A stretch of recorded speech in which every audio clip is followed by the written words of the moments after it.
بہت دنوں کی بات ہے، کسی ملک میں ایک بادشاہ تھا۔ اس کی صرف ایک لڑکی تھی۔ بادشاہ اور ملکہ اس سے بڑی محبت کرتے تھے، اس کی ہر خواہش پوری کرتے اور ہر وقت اس کے ناز برداری میں لگے رہتے تھے۔ شہزادی بہت خوبصورت تھی۔ ایک دن وہ اپنے باغ میں ٹہل رہی تھی کہ یکایک غائب ہو گئی۔ محل میں کوہرام مچ گیا، ملازم اور باندیوں میں ہلچل پڑ گئی۔ ملازم اپنے حواس کھو بیٹھے، ہر جگہ اسے تلاش کیا، مگر شہزادی کا کچھ پتہ نہ چلا۔ بادشاہ اور ملکہ کا مارے غم کے برا حال تھا۔ وہ ان کی اکلوتی اولاد تھی اور محل کی رونق تھی۔ ملکہ کو تو ایسے چپ لگ گئی تھی کہ وہ بت بن کر رہ گئی تھی۔ آخر بادشاہ نے ملک بھر میں اعلان کرا دیا کہ جو کوئی شہزادی کو ڈھونڈ کر لائے گا اس سے شہزادی کی شادی کر دی جائے گی۔ ملک بھر کے لوگوں نے اعلان سنا۔ بہت سے فوجی افسر، شہزادے، سوداگروں کے بیٹے، امیروں کے لڑکے اپنی قسمت آزمانے کے لیے نکل کھڑے ہوئے۔ ہر شخص کی خواہش تھی کہ وہ شہزادی کو ڈھونڈنے نکلے تاکہ اس سے شادی کر سکے۔ شہزادی اتنی ہی خوبصورت تھی کہ ہر شخص اس سے شادی کرنا چاہتا تھا۔ یہ سب دور دراز کے ملکوں تک گئے، جنگلوں پھرے، مگر شہزادی کا کہیں پتہ نہ چلا۔ آخر تھک ہار کر بیٹھ گئے۔ بادشاہ کے محل کے قریب ایک غریب لکڑہارا تھا۔ اس کا صرف ایک لڑکا تھا، اس کا نام حارث تھا۔ اس نے بھی شہزادی کو تلاش کرنے کا ارادہ کیا، مگر اپنے باپ کو اصل وجہ بتانے کے بجائے، ابا اب میں کافی بڑا ہو گیا ہوں، اب مجھے کمانا چاہیے، اس لیے میں چاہتا ہوں کہ کام کی تلاش میں نکلوں۔ باپ نے بیٹے کی طرف محبت سے دیکھا اور کہا، تمہیں روپے کی ضرورت ہوگی، مگر تمہارا باپ بڑا غریب ہے۔ روپے کے علاوہ تمہیں جس چیز کی ضرورت ہو میں دینے کو تیار ہوں۔ نہیں، مجھے صرف آپ کی دعاؤں کی ضرورت ہے، حارث نے کہا۔ اس نے اپنی ماں سے کہا کہ روٹی پکا دے تاکہ راستے میں اسے تکلیف نہ ہو۔ پراٹھے ایک رومال میں باندھ کر حارث روزگار کی تلاش میں روانہ ہو گیا۔ وہ چلتا گیا، میدانوں، جنگلوں، صحراؤں سے گزرتا ہوا وہ ایک چھوٹی سی پہاڑی پر پہنچا۔ اب وہ بہت تھک گیا تھا۔ اس نے سوچا کچھ کھا لوں۔ اس نے اپنا رومال کھولا اور کھانے لگا۔ ابھی اس نے کھانا شروع بھی نہ کیا تھا کہ ایک پختہ قد بوڑھا آ موجود ہوا۔ اس نے سرخ رنگ کی لمبی قبا پہن رکھی تھی، سر پر بڑا سا پگڑ بندھا ہوا تھا۔ وہ بڑا دبلا پتلا تھا، بھویں سفید ہو چکی تھیں اور وہ تھوڑا تھکا سا لگ رہا تھا۔ بیٹا، میں بہت بھوکا ہوں، مجھے بھی کچھ کھلاؤ، اس نے کہا اور بڑے میاں جھپٹ کر بیٹھ گئے۔ کھانا کھا چکنے کے بعد بڑے میاں نے حارث کا شکریہ ادا کیا اور چلتے چلتے کہا، بیٹے، یوں تو میں بہت بوڑھا ہو گیا ہوں، تم نے اس وقت میرا دل خوش کر دیا ہے۔ یاد رکھو، اگر کسی وقت تمہیں ضرورت ہو تو مجھے ضرور یاد کرنا، میں فوراً چلا آؤں گا۔ میرا نام سرخ پوش ہے۔ یہ کہہ کر بڑے میاں غائب ہو گئے۔ حارث پھر چل پڑا۔ شام ہوتے ہوتے وہ ایک کنویں پر پہنچا۔ بھوک پھر لگنے لگی تھی، یہاں پانی بھی میسر تھا۔ حارث نے سوچا، کھانا کھانے کے لیے یہ اچھی جگہ ہے۔ اس نے اپنا رومال کھولا، کھانے کا ارادہ ہی کر رہا تھا کہ ایک اور بوڑھا آدمی آ موجود ہوا۔ یہ بھی ننھا منا دبلا پتلا تھا، ویسی ہی سفید بھویں۔ اس نے ہرے رنگ کی قبا پہن رکھی تھی اور سر پر عجیب وضع کی پگڑی تھی۔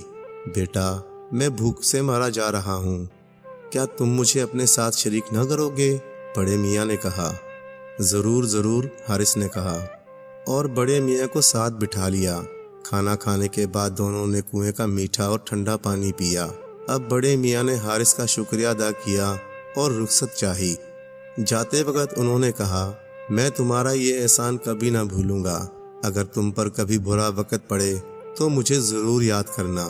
میرا نام سبز پوش ہے، بس میرا نام لے کر آواز دے دینا۔ یہ کہہ کر بڑے میاں اٹھ کھڑے ہوئے اور فوراً ہی نظروں سے اوجھل ہو گئے۔ حارث پھر چل پڑا۔ چل سو چل وہ ایک درخت تک جا پہنچا۔ یہ بڑا گھنا اور سایہ دار درخت تھا۔ آس پاس دور دور تک سبزہ لہلہا رہا تھا۔ اس کی طبیعت خوش ہو گئی۔ وہ تھوڑا آرام کرنے کے لیے درخت کے سائے میں بیٹھا رہا۔ ابھی وہ بیٹھا ہی تھا کہ فاختاؤں کا ایک جھنڈ اڑتا ہوا وہاں پہنچا اور حارث کے سر پر منڈلانے لگا۔ اوہو، یہ بھوکی ہیں، حارث نے دل میں سوچا۔ مجھ سے زیادہ روٹی کی انہیں ضرورت ہے۔ اس نے فوراً اپنا رومال کھولا، روٹی نکالی اور ان کے ٹکڑے ٹکڑے کرنے لگا۔ ننھے ننھے ریزے کر کے اس نے سامنے ہی ڈال دیے۔ فاختائیں زمین پر اتر آئیں اور حارث کے پاس آ کر بولیں، تمہاری مہربانی کے لیے شکریہ، ہم سب بھوکے تھے، تم نے ہمیں کھانا کھلایا۔ اگر کبھی تمہیں ہماری مدد کی ضرورت ہو تو ہمیں ضرور یاد کرنا، ہم جہاں کہیں بھی ہوں تمہاری آواز سن لیں گے۔ یہ کہہ کر فاختائیں رخصت ہوئیں اور دوسری فاختاؤں کے ساتھ اڑ گئیں۔ اب شام ہونے کو تھی۔ حارث کو رات گزارنے کے لیے ایک ٹھکانے کی ضرورت تھی۔ وہ جلد از جلد کوئی ایسی جگہ ڈھونڈ لینا چاہتا تھا جہاں رات بسر کر سکے۔ کچھ دور چلنے کے بعد ایک پہاڑی کے دامن میں ایک غار نظر آیا۔ حارث نے اس میں نظر ڈالی۔ بہت وسیع غار تھا، اس میں درجنوں بھینسیں بندھی ہوئی تھیں۔ اس کے باوجود ایک اونچا سا قدرتی چبوترا تھا جس پر 3-4 آدمی آسانی سے سو سکتے تھے۔ اس نے سوچا ان بھینسوں کا رکھوالا بھی ہوگا، اس لیے رات یہیں گزارنا چاہیے۔ ابھی حارث بستر کر ہی رہا تھا کہ ایک عجیب سی عورت غار میں داخل ہو گئی۔ تم کون ہو اور یہاں کیا کر رہے ہو؟ جادوگر بڑھیا نے کہا، میں مسافر ہوں، بہت دور سے چل کر آیا ہوں، تھک کر چور ہو گیا ہوں اور رات یہاں گزارنا چاہتا ہوں۔ اگر کچھ حرج نہ ہو تو مجھے رات بھر یہاں رہ لینے دو۔ حارث نے ہمت کر کے کہا۔ جادوگر بڑھیا نے کچھ سوچ کر کہا، تم صرف ایک شرط پر یہاں رات گزار سکتے ہو، اور وہ یہ کہ تم وعدہ کرو کہ صبح تم وہی کچھ کرو گے جو میں کہوں گی۔ ہاں یہ ٹھیک ہے، میں وعدہ کرتا ہوں، حارث نے بغیر سوچے سمجھے کہا۔ وہ تھکن سے چور تھا اور آرام کے علاوہ اسے کسی چیز سے دلچسپی نہیں تھی۔ بہرحال معاملہ طے ہو گیا اور جادوگر بڑھیا چلی گئی۔ دوسرے دن ابھی حارث جاگا ہی تھا کہ بڑھیا آ دھمکی اور بڑے تحکم سے بولی، یہاں سے جانے سے پہلے تمہیں ایک کام کرنا ہے، اس غار کو اچھی طرح صاف کر ڈالو، پھر بھینسوں کے آگے نیا چارہ ڈالو اور یہ سب کام میری واپسی تک کر ڈالو۔ اگر اس وقت تک کام ممکن نہ ہوا تو خیال رکھو میں تمہارا گلا گھونٹ ڈالوں گی۔ یہ کہہ کر جادوگر بڑھیا روانہ ہو گئی۔ اب حارث بڑا گھبرایا۔ منو چارہ زمین پر پڑا تھا، اس کی صفائی تو وہ 3 دن میں بھی نہیں کر سکتا تھا۔ اس نے خدا کا نام لے کر بیلچہ اٹھایا اور چارے میں گاڑ دیا۔ وہ زور لگاتا ہی رہا مگر بیلچہ ٹس سے مس نہ ہوا۔ وہ گھبرا گیا۔ اچانک اسے اپنے دوستوں کا خیال آیا اور اس نے ہانک لگائی، میاں سرخ پوش آؤ، مجھے تمہاری مدد کی ضرورت ہے۔ یکایک اس نے دیکھا کہ سرخ لباس والے بڑے میاں سامنے کھڑے ہیں۔ انہوں نے حارث کو ایک طرف ہٹایا اور کہا، چلو بیلچے اپنا کام کرو۔ بڑے میاں کے منہ سے یہ الفاظ نکلنے ہی تھے کہ بیلچے نے اپنا کام شروع کر دیا۔ تمام پرانا چارہ ایک طرف کر کے نیا چارہ بھینسوں کے آگے ڈال دیا گیا۔ چند منٹوں میں سارا کام بڑھیا کی مرضی کے مطابق ہو گیا۔ حارث نے سرخ پوش کا شکریہ ادا کیا اور بڑے میاں خوش خوش روانہ ہو گئے۔ سرخ پوش کے جانے کے تھوڑی دیر بعد ہی بڑھیا بھی آ گئی۔ اس نے دیکھا کہ سب کام بڑے سلیقے سے کیا گیا ہے۔ اس کی حیرت کی انتہا نہ رہی۔ اس نے کہا، میاں لڑکے، یہ کام تم خود سے ہرگز نہیں کر سکتے تھے، اس میں ضرور کوئی تمہارا شریک ہے، مگر خیر کوئی بات نہیں، کل پھر دیکھا جائے گا۔ یہ کہہ کر بڑھیا دروازے سے باہر نکل گئی۔ دوسرے دن صبح ہی صبح بڑھیا پھر آئی اور اس نے حارث سے کہا، یہ میرا گدا ہے، اس میں پر بھرے ہوئے ہیں، ان پروں کو باہر میدان میں لے جا کر دھوپ دو، لیکن خیال رکھو اگر اس میں سے ایک بھی پر کم ہوا تو تمہاری خیر نہیں، تم اپنی جان سے ہاتھ دھو بیٹھو گے۔ یہ کہہ کر جادوگر بڑھیا پھر غائب ہو گئی۔ یہ بڑا مشکل کام تھا۔ حارث ہمت کر کے اٹھا، گدا باہر میدان میں لے جا کر رکھا، گدے کا منہ کھولا اور پروں کو دھوپ میں رکھ دیا۔ ابھی اس نے پروں کو ڈھیر کیا ہی تھا کہ ہوا کا جھونکا آیا اور پروں کو اڑا لے گیا، ایک بھی پر باقی نہ بچا۔ اب تو حارث بہت گھبرایا۔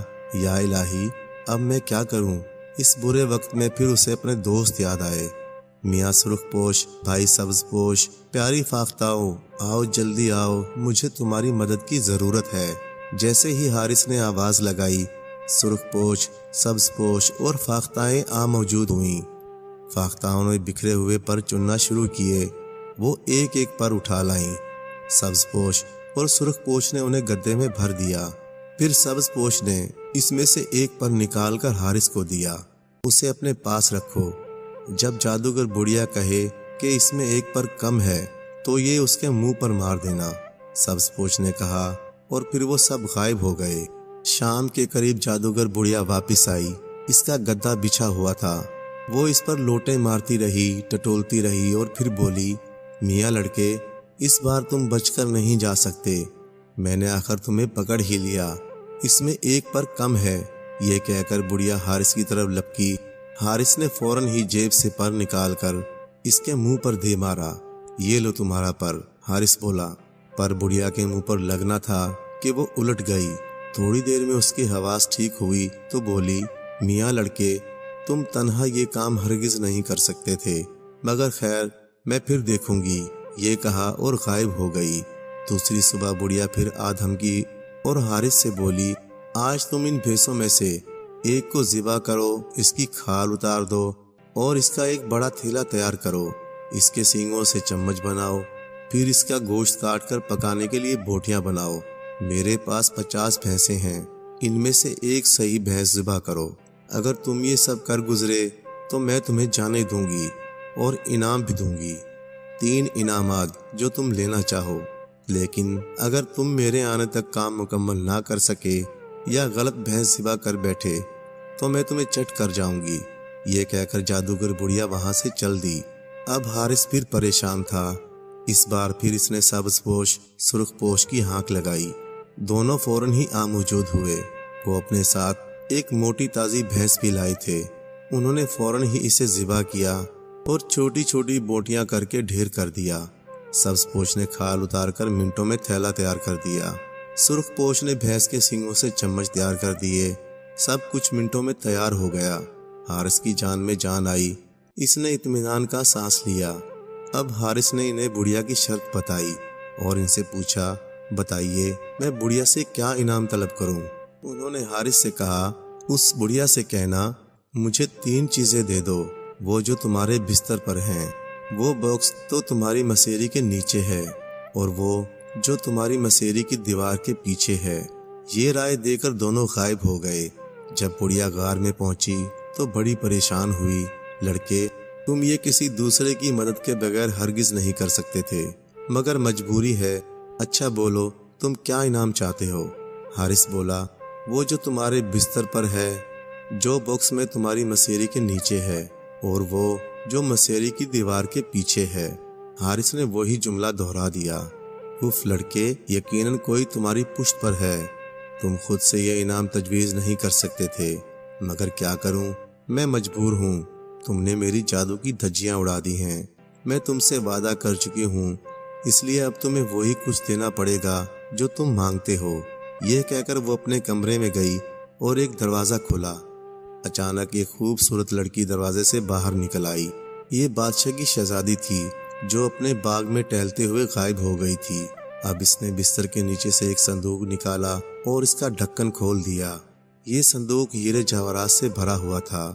یہ بھی تمہارا ہے، بڑھیا نے بڑی مجبوری سے کہا، اور آخر میں اپنی مسیری کے پاس والی دیوار کا دروازہ کھول دیا۔ سامنے ایک خوبصورت بادبانی جہاز کھڑا تھا۔ بڑھیا نے کہا، یہ ایک طلسمی جہاز ہے، یہ بغیر کسی ملا کے تمہیں اس مقام تک پہنچا سکتا ہے، بس اسے حکم دینے کی دیر ہوتی ہے۔ اب تم اپنے انعامات لو اور گھر کی راہ لو۔ حارث نے جواہرات کا صندوق اٹھایا، شہزادی کو ساتھ لیا اور جہاز پر سوار ہو گیا۔ صندوق کو ایک محفوظ جگہ پر رکھا، شہزادی کے لیٹنے بیٹھنے کے لیے مناسب بندوبست کیا اور پھر خود بھی بیٹھ گیا۔ یکایک آسمان پر چند فاختائیں نمودار ہوئیں۔ یہ اس کی پرانی دوست تھیں۔ وہ جہاز پر منڈلاتی رہیں۔ انہوں نے کہا، حارث جاؤ سدھارو، خدا تمہیں خوش رکھے۔ حارث نے دیکھا کہ ساحل پر سبز پوش اور سرخ پوش بھی موجود تھے اور چلا چلا کر اسے خدا حافظ کہہ رہے تھے۔ حارث کا جی بھر آیا، اس کی آنکھیں چھلک اٹھیں، کیسے دوست اس سے چھوٹ رہے تھے، مصیبت اور برے وقت میں کام آنے والے دوست۔ حارث جہاز میں روانہ ہوا اور اپنے شہر پہنچ گیا۔ بادشاہ اور ملکہ شہزادی کو دیکھ کر بہت خوش ہوئے۔ انہوں نے حارث کو محل میں ہی روک لیا۔ حارث نے کہا وہ صرف اس شرط پر محل میں رہ سکتا ہے کہ اس کے باپ کو بھی یہاں رہنے کی جگہ دی جائے۔ بادشاہ فوراً راضی ہو گیا، چنانچہ حارث کا باپ بھی محل میں ہی رہنے لگا۔